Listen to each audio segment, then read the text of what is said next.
Bismillahirrahmanirrahim. Me emrin e Allahut, i gjithë mëshirshëm. Alhamdulillah, wassalatu wassalamu ala rasulillah. Falënderim të madhin sot, mirësinë e Tij të qofshin profetit sallallahu alaihi wasallam.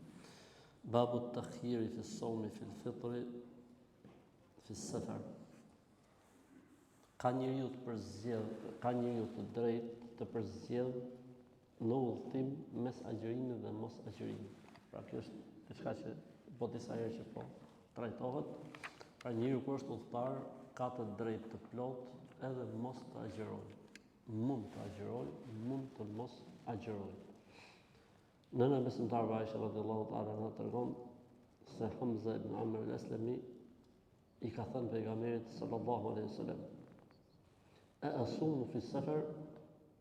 Ata agjëroj kur jam në udhtim.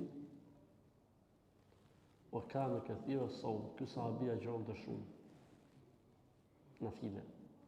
I dërguari Allahut sallallahu alaihi wasallam i përgjigj: "In shi'ta fasum wa in shi'ta fa aftir."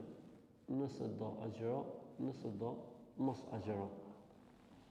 Pra ka hapësirë dhe tolerancë për udhëtarin.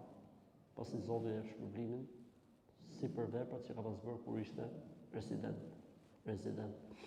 عن ابي الدرداء رضي الله عنه قال: خرجنا مع النبي صلى الله عليه وسلم في بعض اسفاره في يوم حار حتى يضع الرجل يده على راسه من شده الحر وما فينا صائم الا ما كان من النبي صلى الله عليه وسلم وابن ابي رواحه.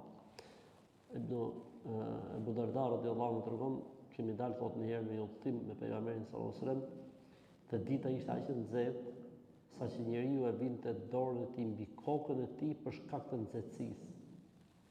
Do të thonë dorën kështu që lehtësoj të pak nxehtësinë e diellit. Dhe në mesin tonë nuk ishte agjërues përveç pejgamberit sallallahu alaihi wasallam dhe Abdullah ibn Rawahas. Pra gjithë karavani i udhëtimit vetëm të persona agjëronin, pejgamberi sallallahu alaihi wasallam dhe Abdullah ibn Rawaha radhiyallahu ta'ala. Kështu që çështja e udhëtarit është në dëshirën dhe mundësinë e tij. Nëse do agjon, nëse nuk do. Kjo vlen për Ramazanin, po edhe për jashtë Ramazanit. Vlen për Ramazanin edhe për jashtë Ramazanit.